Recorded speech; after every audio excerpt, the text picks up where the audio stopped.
पद्मिनी एकादशी की व्रत कथा।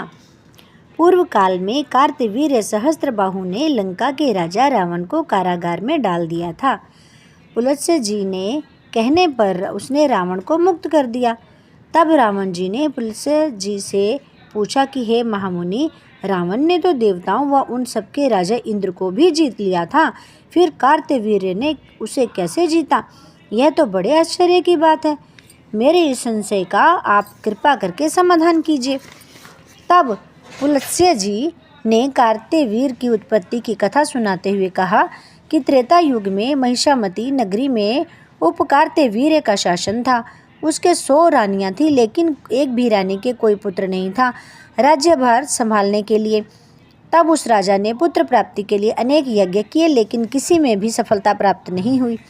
अंत में तप द्वारा सिद्धियां हासिल करने के लिए वह गंधमादन पर्वत पर चला गया। उसकी पत्नी भी उसके साथ ही वस्त्राभूषणों को त्याग कर पर्वत पर चली गई। उन दोनों ने वहां 10,000 तक तप किया, लेकिन सिद्धि नहीं मिल सकी। राजा कंकाल मात्र बनकर रह गया। यह देखकर पर्वता विनीति भाव से सती अनसुईया के पास गई और पूछा कि मेरे पति तप करते हुए 10,000 साल व्यतीत हो चुके हैं, लेकिन भगवत की प्राप्ति प्रसन्नता प्राप्ति नहीं हुई, जिससे मुझे ऐसा कोई उपाय बताइए जिससे मुझे पुत्र की प्राप्ति हो जाए। तब सती अनसुईया ने कहा कि तुम 32 मास में आने वाले एक अधिक मास जो आता है, उसमें 2 एकादशियाँ होती हैं। उनमें से शुक्ल पक्ष की एकादशी पद्मिनी और कृष्ण पक्ष की एकादशी का नाम परमा है। एकादशी का तुम जब व्रत करो और साथ ही जागरण करोगी तो तुम्हें अवश्य ही पुत्र रतन की प्राप्ति होगी। सती अनसुईया ने उसे व्रत की विधि भी बतला दी। रानी परमदा ने यह व्रत किया, रात्रि में जागरण किया। फलस्वरूप भगवान विष्णु प्रसन्न हो गए और वर मांगने को कहा।